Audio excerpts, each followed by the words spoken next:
Ready start. Congress की ओर से छेड़े गए मनरेगा बचाओ अभियान के बीच ग्रामीण रोजगार गारंटी से जुड़े इस कानून के क्रियान्वयन में व्याप्त खामियों के जैसे विवरण सामने आ रहे हैं, उससे इस अभियान की निरर्थकता ही सिद्ध होती है। हाल में मात्र 55 जिलों में 300 करोड़ रुपए से अधिक के घोटाले सामने आए थे।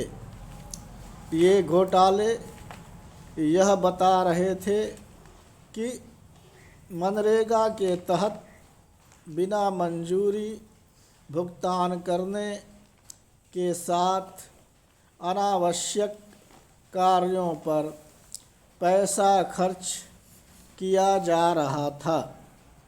ग्रामीण विकास मंत्रालय की जांच पड़ताल ने यह भी बताया कि मनरेगा को संचालित करने के तौर तरीके ही ऐसे थे जो भ्रष्टाचार को पनपने का अवसर देते थे।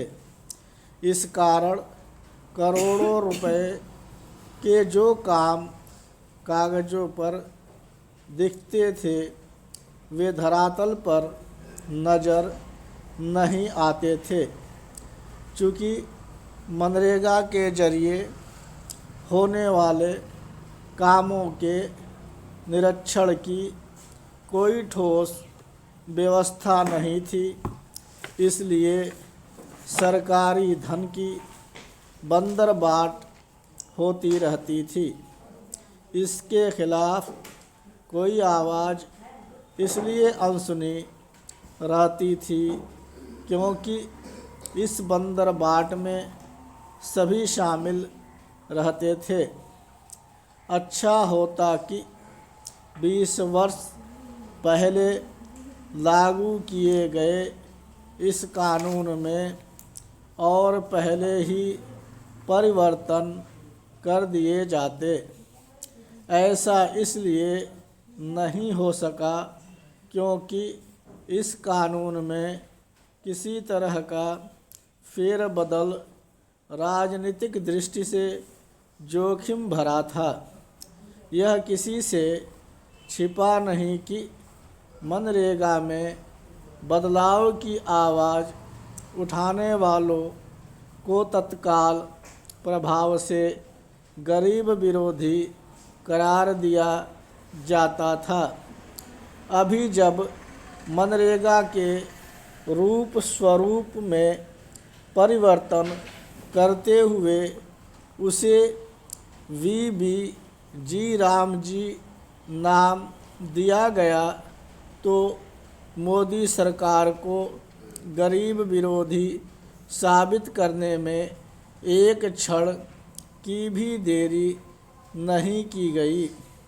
कांग्रेस के मनरेगा बचाओ अभियान का उद्देश्य मोदी सरकार को गरीब विरोधी साबित करना ही है, पर वह इसमें शायद ही सफल हो पाए क्योंकि उसके पास इसका उत्तर नहीं कि मनरेगा के अमल में इतनी गड़बड़ियाँ क्यों हो रही थीं।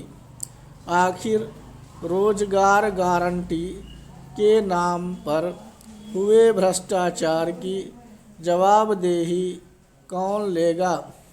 इसकी समीक्षा क्यों नहीं की जानी चाहिए थी कि मनरेगा कानून कितना प्रभावी सिद्ध हुआ और उससे ग्रामीण क्षेत्रों में कोई बुनियादी बदलाव आ सका या नहीं। जन कल्याण और विकास की योजनाओं की समय समय पर समीक्षा तो सरकार का दायित्व है।